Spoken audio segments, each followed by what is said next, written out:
여러분 오늘은요 추수감사 주일입니다. 그리고 또 동시에요 우리 교회 설립 그 감사 주일이기도 합니다. 우리 서로 이렇게 인사 한 번만 하고 시작하면 좋겠습니다. 서로를 보시면서 하나님께서 하셨습니다. 인사 한번 하실까요? 여러분 하나만 더 이렇게 인사하십시다. 함께 아름다운 교회로 세워집시다. 함께 아름다운 교회로 세워집시다. 네. 교회 3주년을 맞이해서요 여러분 참 돌아보니까 진짜 하나님께 감사한 것 뿐이고요. 그리고 이 쉽지 않은 여정을 함께하는 또 함께하고 있는 우리 사랑하는 성도님들로 인해 너무나 기쁘고 감사한 그런 주일입니다. 오늘 추수감사 주일 절기 설교고요. 우리의 감사는 무엇인가? 우리의 감사는 무엇이 다른가? 우리의 감사는 무엇이 다른가? 라는 제목으로 하나님의 말씀 전하도록 하겠습니다. 여러분 오늘 우리가 읽은 이 본문 아주 유명한 본문이죠. 애굽을 나와서 아무것도 없는 광야에 있는 이스라엘에게 하나님이 무엇과 무엇 주십니까? 만나와 메추라기 내려주시는 그런 장면입니다. 여러분 만나는요 먹을 것이죠. 양식인데 오늘날로 치환하자면 밥이라든지 떡이라고 할 수 있는 그런 주식을 의미할 것입니다. 메추라기는요 여러분 아시는 분들은 아시겠지만 작은 새입니다. 이 역시도 오늘로 치환하면 뭐로 들 수 있을까요? 치킨? 닭고기? 이런 식의 어떤 음식으로 생각해 볼 수 있을 것 같습니다. 여러분 어찌되었든 이 만나와 이 메추라기는요 이스라엘이 지금 광야에서 줄이고 있는 거잖아요. 배고파하고 있는 거잖아요. 그들의 줄인 배를 채우기 위한 음식이다라는 거죠. 이 만나와 메추라기를 받기 전까지요 앞선 이 배경 하나가 있습니다. 어떤 배경이냐 하면 들어보세요. 여러분 이스라엘은요 꽤 오랜 시간 이집트의 종으로 살고 있었죠. 400년 넘는 시간을 이집트에 머물며 종으로 있었어요. 하나님께서는 이스라엘을 그런 애굽 이집트로부터 건져내시는데요. 많은 일들이 있었지만 결정적인 사건 중 하나 꼽으라면 바로 홍해를 가르시고 그 홍해를 건너게 하심으로써 모든 애굽과 이집트의 다스림으로부터 해방시키셨다라는 것입니다. 여러분 우리가 아는 것처럼 하나님께서 홍해를 가르시죠. 그리고 이스라엘은 그 바다를 건너고 그 홍해를 건너지 못한 것은 이집트 사람들과 이집트 왕이었습니다. 이스라엘이 홍해를 건넜다라는 이 장면은요 구원의 메타포입니다. 구원이 무엇인지 다양하게 설명하는 여러 장면들이 있는데 그 중에 하나가 바로 홍해를 하나님이 가르시고 그 홍해를 건너게 하신 사건이다라는 거예요. 여러분 생각해 보십시오. 홍해를 건넌 이스라엘은요 이제는 더 이상 누구의 종이 아니죠? 이집트의 종, 이집트 왕의 종이 아닙니다. 이집트 사람도 아니라는 거예요. 이집트의 권력 아래에 있지도 않습니다. 그들에게 영향력을 행사했던 모든 것들이 홍해에 빠져 다 전멸되었기, 사라졌기 때문입니다. 때문에 여러분 홍해를 건넌 이스라엘은요 단순히 이집트를 나온 것 그 이상으로 홍해를 건너므로써 더 확실하고 분명해졌죠. 무엇이 분명해집니까? 우리는 이제 이집트 아래에 있지 않아 라는 더욱더 분명한 소속과 신분의 변화를 맞이했고 확실한 자유와 해방을 맞이했다라는 것입니다. 여러분 이러한 그들의 상태가요 구원이 무엇인지를 말해주는 장면이 된다라는 거죠. 여러분 이렇게 구원을 경험한 이스라엘 안에 아주 중요한 정서 하나가 생기는데 여러분 그게 출애굽기 15장에 등장합니다. 여러분 출애굽기 15장은 우리가 읽은 본문 앞선 내용인데요. 출애굽기 15장을 제목만 보시면 모세의 노래라고 되어 있을 거고요. 또 이어서는요 미리암의 노래라고 되어 있을 것입니다. 여러분 이 노래를 우리가 다 살피지 않더라도요 홍해를 건넌 이후에 이스라엘이 무엇을 어떤 마음으로 노래했겠습니까 여러분? 그 정서의 중심에는 뭐가 있겠습니까? 당연히 기쁨, 하나님에 대한 기쁨과 감사가 이 노래의 핵심을 이루고 있다는 것은 우리 모두가 충분히 생각할 수 있는 내용입니다. 여러분 제가 하고 싶은 말이 무엇이냐 하냐면 구원받은 사람들의 핵심적인 정서가 있습니다. 여러분 그것은요 여러분 바로 기쁨과 감사라는 것입니다. 여러분 우리의 건강한 신앙생활의 바로미터 있잖아요. 내가 지금 잘 신앙생활하고 있는가 없는가? 여러분 그 핵심에는요 내 안에 하나님으로 인한 기쁨이 있는가? 내 안에 그분으로 인한 감사가 있는가? 여러분 이 감사와 기쁨이 있는지 없는지를 볼 때 우리가 건강한 신앙생활의 여정을 걷고 있는지 아닌지를 알 수 있다라는 것입니다. 여러분 때문에 이 추수감사주일이랑 이 설립감사, 우리 교회의 설립감사주일은요 여러분 형식적으로 해마다 돌아오는 절기나 기념일이 아니라는 것을 기억하시기를 바랍니다. 우리의 신앙이 무엇을 지향해야 하는지, 하나님 앞에서 우리의 신앙이 어떠해야 하는지를 돌아봐야 하는 절기가 바로 추수감사주일이요 설립감사주일이다라는 거죠. 여러분, 저는 추수감사와 이 설립감사주일을 맞이해서요, 이 감사라는 주제를 가지고 오늘 본문을 살펴보려고 합니다. 세 가지를 통해서 감사를 생각해 보려고 하는데요, 여러분 부디 오늘 설교를 통해서 우리 감사를 좀 돌아볼 수 있었으면 좋겠고요, 혹시라도 감사를 잃어버린 신앙의 여정을 걷고 계신 분들이 계시다면 그 감사가 다시금 회복될 수 있는 시간이 되기를 간절히 기도합니다. 여러분, 오늘 본문에서 세 가지를 통해서요 감사를 살펴보도록 할게요. 여러분, 먼저 첫 번째로요, 우리의 감사가 사라지는 이유가 무엇인지에 대해서 본문을 통해 살펴보도록 하겠습니다. 여러분, 이 자리에 모여있는 우리 대부분은요, 분명 구원받았다라는 감사했던 때가 있었을 것입니다. 그러나 그 감사가 계속된다라는 것은 여러분 굉장히 어려운 일입니다.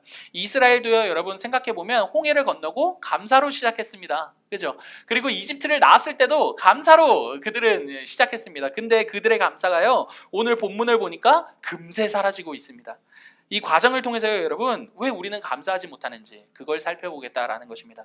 여러분, 그리고 두 번째로요, 그렇다면 하나님께서 우리의 이 사그라진 이 감사를 어떻게 회복시키시는지 한번 살펴보도록 하겠습니다. 여러분, 그리고 마지막으로요, 우리의 삶에 감사를 채우시기 위해 자기 자신을 내어주신 한 분을 소개하고 설교를 마치도록 하겠습니다. 여러분, 첫 번째 먼저 다 듣고 계시죠? 여러분, 첫 번째 먼저 감사가 사라지는 이유입니다. 여러분, 구원의 핵심 정서는 아까 제가 뭐라고 했습니까? 기쁨과 무엇이라고요? 감사라고 했습니다. 여러분, 구원의 핵심적인 정서는요 감사입니다. 여러분, 이 자리에 모여있는 분들 가운데 하나님께서 나를 구원하셨다라는 그 구원으로 인해 감격과 감사를 경험해 보신 분들이 분명 계실 것입니다. 여러분, 저 같은 경우는요, 중학교 1학년 때 수련회를 갔거든요. 근데 제가 한 4-5살 때부터 교회를 다녔는데 그때 처음으로 수련회를 가서 예수님의 십자가가 진짜 나의 이야기구나, 여러분 그런 경험이 있었습니다. 여러분, 근데 그때 얼마나 감사하고 감격스러웠는지, 예수님이 나를 위해 죽으셨단 말이야라가 믿어지기 시작하니까 여러분, 그 4박 5일의 수련회 내내 울었던 기억이 납니다. 어떤 저녁 집회 때는요, 정말 주체할 수 없이 너무나 큰 눈물이 나서 계속 눈물을 흘리니까 그 수련회에서 홍보 영상으로 찍으려고 제 우는 모습을 계속 누가 말해주더라고요. 계속 널 찍고 있었어 막 이러더라고요. 여러분, 그 정도로 울었습니다. 여러분, 얼마나 홍보하기 좋습니까? 중학교 1학년짜리가 막 그렇게 뭘 안다고 그렇게 울었는지도 모르겠지만 어찌되었든 여러분, 그런 경험이 있습니다. 그때 제가 왜 울었겠습니까? 너무나 기쁘고 감사했거든요. 그리고 그때 제가 결심했습니다. 하나님을 위해 뭐라도 되겠다고 말이죠. 여러분, 아마 이런 경험들이요, 저뿐만 아니라 여러분들에게도 분명 있으셨을 것이라고 생각합니다. 저와 같은 경험이 아니라 하더라도요, 여러분, 우리는 분명히 어떠한 일로 인해 감사하다라는 그런 말들을, 그런 고백들을 하신 경험들이 분명 있으실 것입니다. 근데 여러분, 문제는요, 그렇게 분명 4박 5일 내내 감사하다고 했음에도 불구하고요, 한 달 정도 지나니까 그 감사가 사라져 있는 제 모습을 발견하게 됐습니다. 여러분, 한두 주는 정말 감사하게 살았던 것 같아요. 근데 한두 주 정도 지나니까요, 그 감사가 사라져 있는 제 모습을 보았다라는 것이죠. 근데 여러분, 이거 어디 저만의 상황이겠습니까? 아마 여러분들께서도 그러셨을 것입니다. 너무나 기쁘고 감사했던 감격이 밀려왔음에도 불구하고 이내 며칠 지나지 않아 언제 그랬냐는 듯한 그런 태도를 가졌던 때가 분명 있으셨을 것입니다. 여러분, 오늘 본문 속 이스라엘도 마찬가지입니다. 1절을 보시면요, 그들이 애굽에서 나온 후 둘째 달 15일이다 라고 말합니다.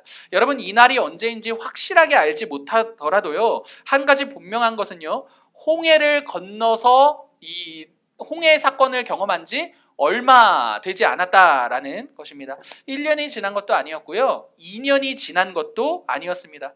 그들은 불과 한두 달 전에 홍해를 건넌 뒤에 하나님 너무나 감사합니다, 여러분, 이런 노래를 불렀다라는 것입니다. 근데 얼마 지나지 않아서요, 한 달도 두 달도 지나지 않아서요, 오늘 본문 속에 이러한 일들이 일어났다라는 것이죠. 그들에게 일어난 일이 무엇입니까? 2절이 이렇게 설명하고 있어요. 2절 같이 한번 읽어보실까요? 이스라엘, 시작! 이스라엘 자손 온 회중이 모세와 아론을 원망하여. 여러분 2절을 보니까 이스라엘이 지금 하고 있는 그 일들이 무엇입니까? 바로 원망입니다. 이 원망은 여러분 불평인데요. 그들의 불평은요, 여러분 광야에서 먹을 것이 없다라는 것이었습니다. 그들은 3절에서요, 우리가 애굽에서 고기가마 곁에 앉아있던 때에 떡을 배불리 먹던 그때가 너무나 그립다. 이집트에 있었을 때 우리는 고기 가마 곁에 있었고, 여러분 이 표현을 주목하십시오. 고기를 먹었던 게 아닙니다. 고기 가마 곁에 있었던 것이 너무나 그립고, 그리고 떡을 배불리 먹었던 그때가 그립다라고 말합니다. 그리고 이어서 뭐라고 말합니까? 너희 때문에 우리가 이 광야에서 죽게 되었다라고 말하고 있다라는 것이죠. 여러분 때문에 이 이스라엘의 원망을 조금만 우리가 구체적으로 보잖아요. 여러분 이 원망이 얼마나 꼴불견인지 모르겠습니다. 자기 객관화가 전혀 되지 않고 있는 불평과 원망이다 라는 것이죠. 여러분 이스라엘은요, 이집트에서 이렇게 말하는 것처럼 사실은 살지 않았습니다. 왜냐하면 그들은 이집트에서 노예로 살았기 때문이죠. 여러분 그들이 이집트에서 노예로 살았던 하루하루는요, 너무나 고단한 하루였습니다. 굉장히 비참한 하루였습니다. 그래서 출애굽기 2장 23절을 보시면 이렇게 나와 있습니다. 여러분 한번 읽어보실까요? 이스라엘 자손은 고된 노동으로 말미암아 탄식하며 부르짖으니 그 고된 노동으로 말미암아 부르짖는 소리가 하나님께 상달된지라. 여러분 이게 그들의 형편이었다라고요. 여러분 어떤 형편입니까? 그들은 정말 하루가 너무나 고통스러웠기 때문에 하나님께 제대로 살 수가 없겠다라고 부르짖을 수밖에 없는 그런 삶을 살았습니다. 근데 이제 와서 광야에서요, 이집트에 있었던 때가 더 좋았던 것 같아요. 여러분 이렇게 말하고 있으니 얼마나 꼴불견이 원망과 불평이냐라는 것이죠. 여러분 이 사람들이요, 이 이스라엘이요, 이렇게 불평함으로써요, 이들이 진짜 하고 싶은 말이 있습니다. 이들이 불평을 통해서 진짜 하고 싶은 말은요, 단순히 우리에게 먹을 것이 없어 이걸 말하고 싶은 것이 아니라요, 모세 너 때문에 이렇게 됐어, 원망할 하나의 대상과 타겟을 지정해놓고 이 말을 하고 있다라는 것이죠. 사랑하는 성도 여러분, 이렇게 우리는 무엇인가를 통해 원망을 할 때요, 문제의 근원을 외부로 삼고 외부에게 돌리고 있다는 것을 우리가 생각해 볼 수 있습니다. 너가 문제다라는 것이죠. 여러분 정말 우리 그렇지 않습니까? 여러분 제가요, 너무나 부끄러운 말이기는 하지만 아내와 갈등이 있을 때요, 오늘 아침에도 조금 갈등이 있었는데 여러분 이런 갈등이 있을 때요, 여러분 제 안에 그 갈등을 곱씹을 때 가장 먼저 드는 생각이 무엇인지 아십니까 여러분? 아내 때문이야, 너 때문이야. 여러분 그 마음이 제 마음에 가장 먼저 드는 생각이 됩니다. 여러분 저는요, 한 번도 아내와 갈등을 하면서요, 내가 문제지, 여러분 이렇게 먼저 생각해 본 적은 정말 손에 꼽습니다. 그런데 여러분 아마도 이러한 저의 마음은요, 이러한 저의 상황은요, 아마 저만의 일은 아닐 것이라고 생각합니다. 여러분들은 어떠신가요? 여러분 아마도 여러분들께서도요, 무언가 누군가의 갈등을 겪게 된다면요, 아마 나 때문이야 라고 말하기보다 저 인간 때문이야 라거나 너 때문이야 라는 마음이 가장 먼저 들 것입니다. 여러분 이건 여러분들을 정죄하려고 하는 말이 아닙니다. 원망이나 불만을 말할 때 우리의 일반이요, 문제의 근원을 내가 아니라 외부에 있다라고 여기는 게 우리들의 일반이라는 것을 말하고자 한다라는 것입니다. 여러분 물론 문제의 근원이 외부에 있을 수도 있습니다. 그러나 여러분 문제는요, 그 우리의 중심을 보자라는 것이죠. 여러분 아무리 외부에 문제가 있다 하더라도 우리의 마음이 너가 문제고 너 때문이야 라고 말하고 있다면 이는 이스라엘의 원망과 별반 다를 게 없다라는 것입니다. 여러분 그런데 이렇게 우리의 원망이 외부로 향할 때 더 큰 문제가 있습니다. 그건 바로 그게 단순히 외부를 원망하는 것이 아니라 하나님을 오해하거나 하나님을 왜곡하는 일이 되는 것이기 때문입니다. 여러분 이스라엘은 겉으로는 자신들을 인도한 모세를 원망한 것 같지만 사실은 하나님을 오해했기 때문에, 하나님을 왜곡했기 때문에 모세를 원망하고 있는 것이었습니다. 여러분 이게 무슨 말인지 제가 다시금 설명해 드리도록 하겠습니다. 여러분 지금 이스라엘이 원망하고 있는 표면적인 이유는 무엇입니까? 먹을 것이 없다라는 것이었습니다. 그래서 그들은 모세를 향해 원망합니다. 이집트에 가만 놔뒀으면 우리가 고기도 먹고 떡도 먹었을 것 같은데 왜 여기까지 나와서 우리를 굶주리게 하느냐라고 말이죠. 여러분 이러한 이들의 말은요, 실은 하나님을 오해하고 있는 것이었습니다. 왜냐하면 만약에 이들이 하나님을 오해하지 않았더라면 그들이 설령 광야에서 먹을 게 없다 하더라도 원망의 대상을 찾지 않았을 것이기 때문입니다. 그들이 모세를 원망한 것은요, 하나님이 자신들에게 선한 분이라는 것을 신뢰하지 못했기 때문에 모세를 원망했다라는 것이죠. 여러분, 우리가 하는 원망과 불평은요, 어쩌면 하나님을 오해했기 때문일지도 모릅니다. 하나님께서는 우리들에게 좋은 것을 주시는 분이 아니야 라고 말이죠. 그래서 좋지 못한 상황을 맞이할 때마다 우리도 모르게 무엇을 찾습니까? 원망할 대상을 찾죠. 원망의 이유가 무엇인지에 대해 굉장히 집착합니다.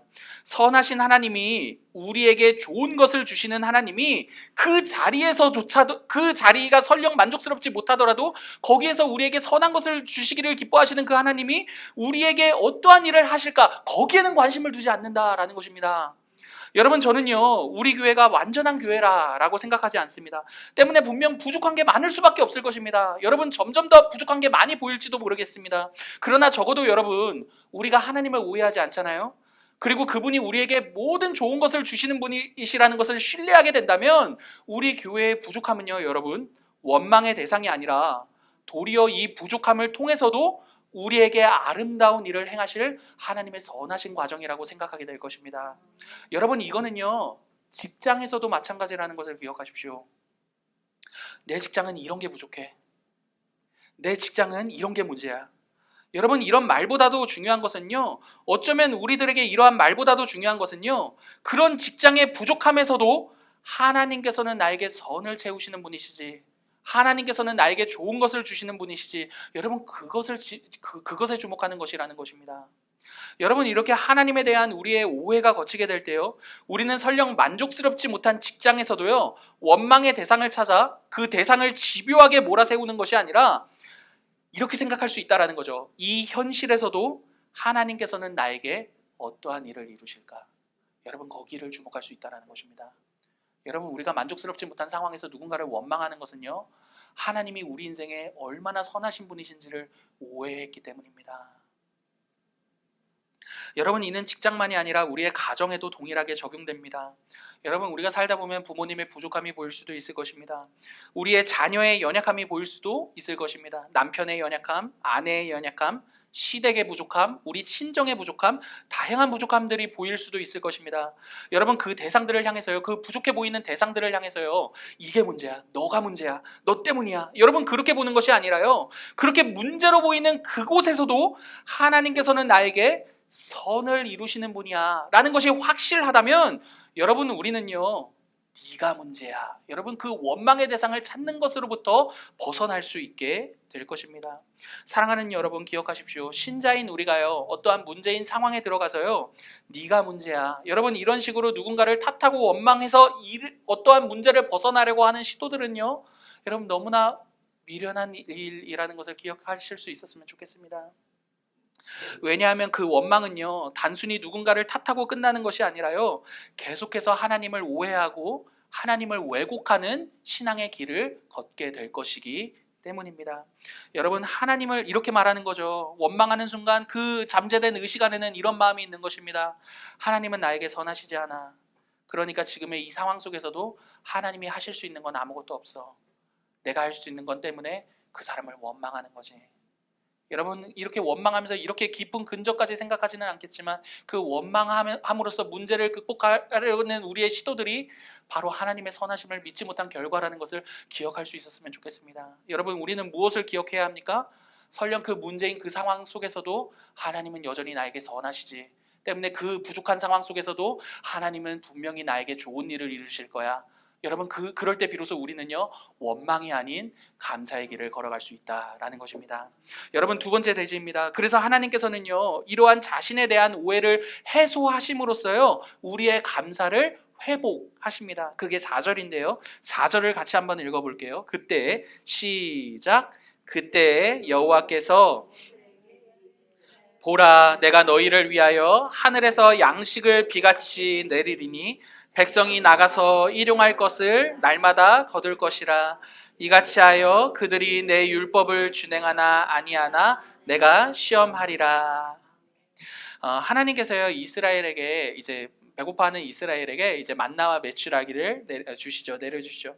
이는 정확하게 그들이 불평했던 고기가 없다, 떡이 없다라고 했던 대한 하나님의 정확한 응답입니다. 언뜻 보아서는요, 그들이 먹을 것이 없다, 먹을 것에 대해 불평한 것 같지만 먹을 것을 주셔서 죄송합니다. 언뜻 보아서는 이 장면이 그들이 먹을 것에 대해서 불평했으니까 하나님께서 먹을 것을 주심으로써 다시금 그들의 감사를 회복하신 것으로 볼 수도 있을 것 같습니다. 그러나 여러분, 여기서의 핵심은요, 만나와 메추라기를 받았다라는 것이 아닙니다. 만약에 그들이 받은 만나와 메추라기를 주목하면 그들은 조금만 지나잖아요. 또 불평하고 원망하게 되어 있습니다. 실제로 여러분 민수기 11장 6절을 보시면 이스라엘이 이렇게 말합니다. 또 만나냐? 이제 만나가 지겹다. 또 만나냐? 이렇게 말합니다. 여러분, 오늘 만나와 메추라기를 주신 핵심은요, 만나와 메추라기 그 자체에 있지 않다라는 것입니다. 여러분, 이러한 태도는 우리도 마찬가지입니다. 당장에 이거 해결되면 우리가 감사할 것 같잖아요. 근데 그게 해결되면 감사하죠. 근데 그 감사 계속 갑니까? 아닙니다. 좀 있으면 금세 사라집니다. 하루나 이틀 지나면 감격, 감사 사라집니다. 저번 주 목요일에 수능이었잖아요, 여러분. 우리 수능 다 지나가지고 수능일인지 아닌지, 수능일에는 쉬는 날이니까 좋은 날이다 이런 생각밖에 없지만, 여러분 수능 분명히 희비가 엇갈렸을 것 같은데 분명히 너무나 기뻐하는 친구들이 있을 것입니다. 그죠? 너무나 감사해. 하나님 감사합니다. 수능 대박 났습니다. 막 너무나 기쁩니다. 이런 친구들이 있을 것입니다. 근데 여러분, 대학 입학하는 그때 그 감사가 아직도 기억나지는 않을 것입니다. 여러분, 우리도 그러지 않았습니까, 여러분?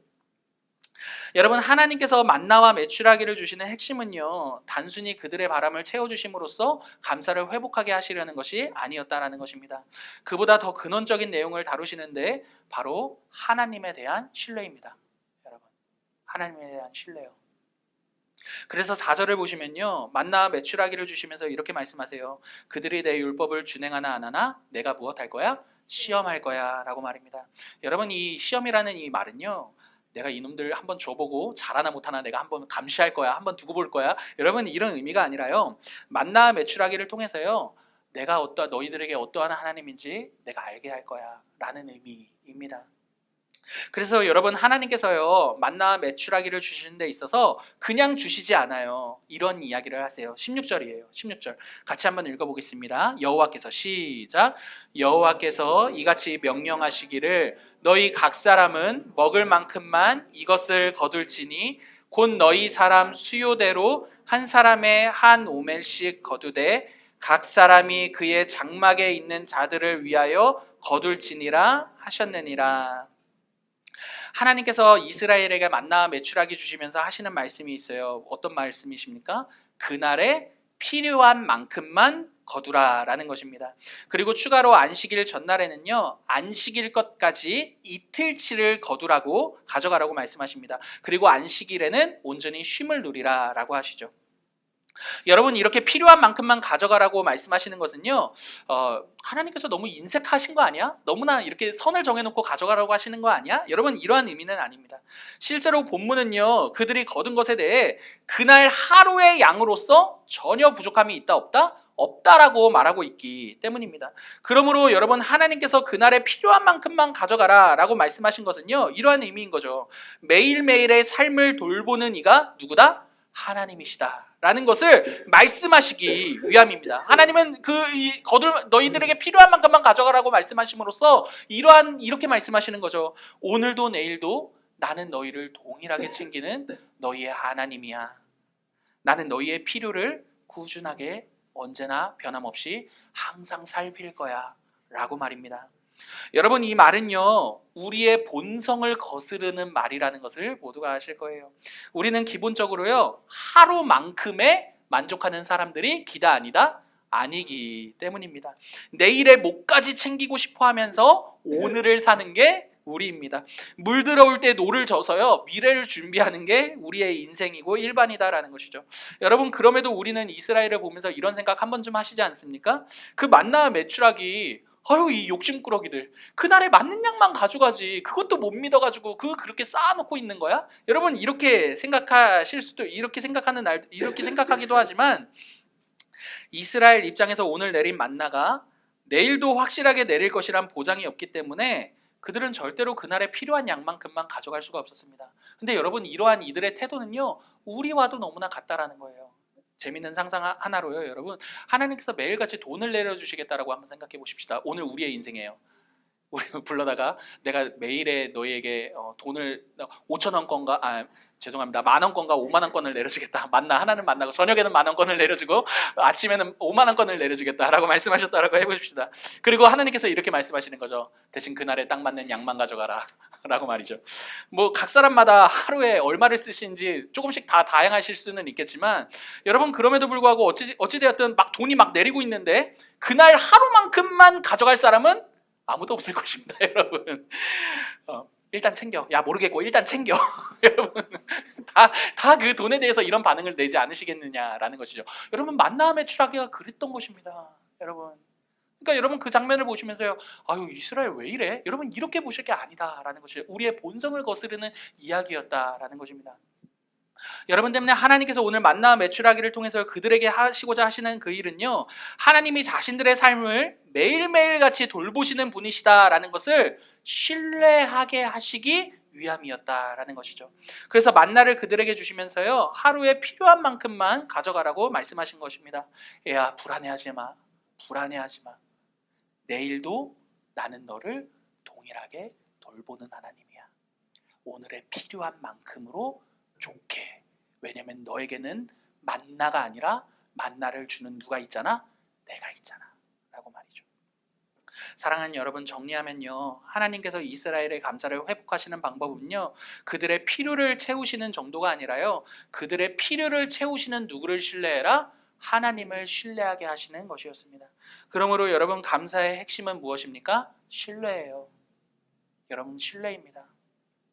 만나로 인한 우리의 감사는요, 언젠가는 또다시 원망과 불평으로 바뀔 것입니다.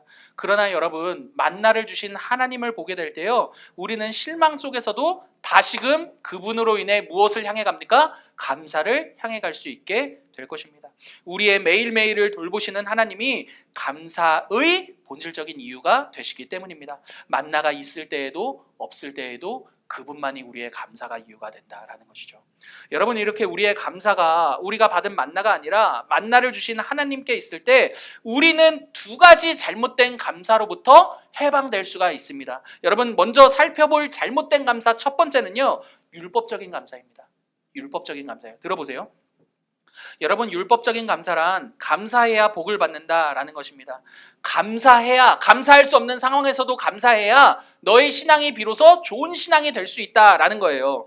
여러분 흔히들 내 신앙이 좋은 신앙이 되려면 감사하는 삶을 살아야 한다라고 생각합니다. 여러분 언뜻 들었을 때 이거 틀린 말 같아 보이지 않습니다. 하지만 여러분 여기에 이 말에 담긴 핵심 의미를 이 근저에 있는 이야기를 생각해 보자고요. 여러분 이 말들은요 모두가 다 감사라는 공덕을 쌓을 때 비로소 내가 좋은 신앙인이 될 수 있다라는 말의 의미가 됩니다. 때문에 여러분 이런 말은요 절대 옳은 말이 아니라는 것을 기억하십시오. 여러분 이럴 때 우리의 감사는요 내가 하나님께 잘 보이는 무엇이 됩니까? 조건이 됩니다. 여러분 우리는 대부분 감사를 그러한 조건으로 하나님 앞에 잘 보이기 위한 조건, 그런 율법적인 감사를 하고 있다는 것을 생각해 볼 수 있다는 것이죠. 하지만 여러분 우리의 감사는 무엇입니까? 우리의 불평과 원망에도 불구하고요 우리의 매일매일을 돌보시겠다는 누구의 의지? 하나님의 의지를 통한 감사인 거죠. 여러분 우리의 감사는 절대로 그분 앞에 잘 보이기 위한 조건이 아니라는 것을 기억하시기 바랍니다. 때문에 여러분 우리는요 우리의 감사는요 하나님께 잘 보이려는 조건으로 존재하는 것이 아니라 그럼에도 불구하고 우리의 인생 가운데 매일의 만나를 내려주시는 하나님으로 인한 감사입니다. 여러분 이게 참된 감사라는 것을 기억할 수 있었으면 좋겠습니다. 여러분 저는요 너무나 율법적인 감사에 치를 떠는 사람입니다.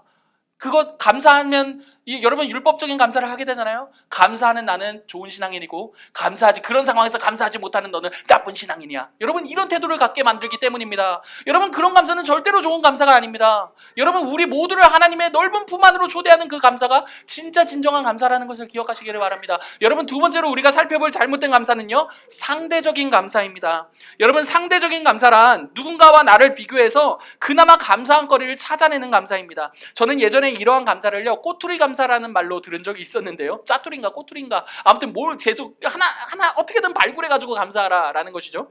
여러분 감사할 수 없는 상황에서도 그래도 감사한 거 하나를 찾아서 말해보라라는 것이었습니다. 근데 여러분 그러한 감사들은요 대부분 나보다 못난 사람이 존재해야 됩니다. 여러분 정말로요.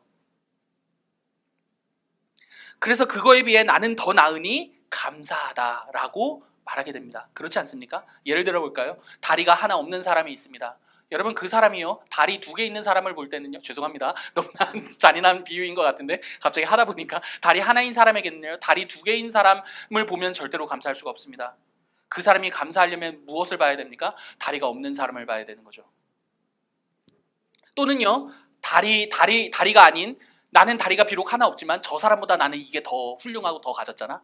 여러분 이런 식의 비교를 통한 감사는요, 여러분 절대로 성경이 말하는 감사가 아니라는 것입니다. 왜 그렇습니까? 오늘 본문이 우리들에게 말해주는 감사는요, 설령 우리가 상대적으로 가진 게 없을지라도 우리의 삶을 돌보시고 챙기시는 누구로 인해? 하나님으로 인한 감사이기 때문입니다. 사랑하는 성도 여러분, 우리는 감사를 통해서요 하나님께 더 잘 보이려고 하거나 누군가보다 더 나은 나를 확인하며 그렇게 감사하는 사람들이 아니라는 것을 기억할 수 있었으면 좋겠습니다. 여러분 이러한 감사는요 절대로 우리로 하여금 감사할 수 있게 만들 수가 없습니다. 정말로요 여러분. 우리의 감사는요 우리의 삶을 매일같이 돌보시는 하나님으로 인한 감사입니다. 그 하나님이 우리의 삶을 돌보시고 그 하나님이 우리의 삶을 절대로 홀로 내버려 두시는 분이 아니라는 그 사실이 바로 우리의 감사라는 것이죠. 사랑하는 여러분, 하나님은요 하나님 자신으로서 우리의 감사를 회복하시는 분이십니다. 무엇인가 다른 콩고물을 주셔서 감사를 회복하시는 분이 아니라요, 그분 자신을 우리에게 주셔서 감사를 회복하시는 분이라고요. 여러분 그래서 하나님께서는요 다른 무엇이 아니라 그분의 자신이 그분과 같으신 자신의 아들을 우리에게 내어주신 것입니다. 그분이 누구십니까 여러분? 예수 그리스도죠. 여러분 하나님께서는요 구약의 이스라엘에게 만나를 내려주셨지만 오늘을 사는 우리들에게는요 자신의 하나뿐인 아들을 내려주셨습니다. 그래서 요한복음을 보시면요 예수님께서는 자신을 이렇게 말하고 있습니다. 요한복음 6장인데요 제가 한번 읽어드릴게요. 눈으로 보십시오. 예수께서 이르시되 내가 진실로 진실로 너희에게 이르노니 모세가 너희에게 하늘로부터 떡을 준 것이 아니라 내 아버지께서 너희에게 하늘로부터 참떡을 주시나니 하나님의 떡은 하늘에서 내려 세상에 생명을 주시는 것이라. 35절 예수께서 이르시되 나는 생명의 떡이니 내게 오는 자는 결코 줄이지 아니할 터이요. 여러분 예수님께서 자신을 따라온 백성을 향해 하시는 말씀이거든요. 예수님께서 이렇게 말씀하시는 거죠. 하나님께서 너희 조상들에게 내려주신 그 만나, 그 떡이 아니라 진짜 너희를 배부르게 할 진짜 그 떡, 진짜 만나를 너희들에게 주실 거야. 그게 누구라고요? 35절을 보니까 그게 누구라고요? 그 떡과 그 만나가 누구라고요? 예수님 자신이다 라고 말씀하신다라는 것입니다. 사랑하는 여러분, 예수님께서 이렇게 자신을 만나로, 자신을 떡으로, 자신을 이러한 음식으로 소개하시는 이유가 있습니다. 그분은 자신을 희생해서 우리를 채우시기 위해 이 땅에 오신 분이시기 때문입니다. 여러분 음식을 생각해 보십시오. 우리의 입속으로 들어가잖아요. 철저히 자신을 희생해서 이를 먹는 사람을 살리는 역할을 하죠. 여러분 음식이 우리 입에 들어갑니다. 잘근잘근 씹힙니다. 인정사정 없이 씹히죠. 하나도 거저 넘어가는 것은 없을 것입니다. 여러분 한 번이든 두 번이든 씹히게 되어 있습니다. 여러분 그리고요 우리의 입속에서 아무것도 아닌 것처럼 으깨지게 될 것입니다. 여러분 그리고요 흔적도 없이 꿀꺽 삼켜져 사라지게 되죠. 여러분 이러한 음식을 먹는 사람들, 이러한 음식을 통해서 누가 살아납니까? 그 음식을 먹는 우리가 살아납니다. 그러므로 여러분 예수님께서 이 땅에 오신 것을 자신을 이러한 음식으로 비유하신다라는 것은요 자신을 희생하심으로써 우리를 살리기 위함이다라는 내용이다라는 거죠. 사랑하는 성도 여러분, 우리의 감사는요 바로 이렇게 우리를 위해 자신을 희생하신 예수 그리스도께 있는 것입니다. 그분이 그렇게까지 자신을 희생하면서 우리를 존귀하게 여기셨고요, 그분이 그렇게 자신을 내어주시면서 우리를 사랑하셨다라는 사실이 바로 여러분 이 추수감사절에 우리가 기억해야 될 감사다라는 것이죠.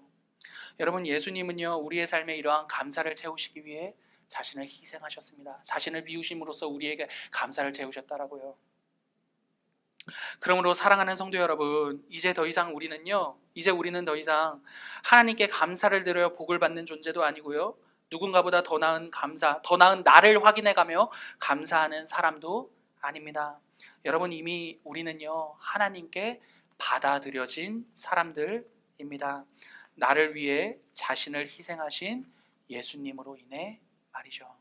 그러므로 여러분 우리의 감사는요 무엇인가를 더 받기 위한 것도 아니고 나 자신을 확인시키기 위한 감사도 아니라 예수님을 통해 모든 것을 받은 자로서 누리는 필연적인 결과입니다. 여러분, 그러므로 사랑하는 컴고 여러분, 성도 여러분, 우리의 삶을요 이러한 감사로 채우고 살아낼 수 있었으면 좋겠습니다. 우리의 가정에서도, 직장에서도, 우리의 다양한 관계 안에서도요 그러한 감사를 살아내시고 감사를 채워가시기를 바랍니다. 여러분 기억하십시오. 하나님께서 우리를 사랑하십니다. 여러분 그분의 사랑이요 우리의 매일매일을 가득 채우고 있습니다. 여러분 우리의 다양한 일상들 있잖아요. 우리의 다양한 일상들은요 예수님께서 자신의 생명값으로 지불해 만들어내신 감사의 무대라는 것을 기억하십시오.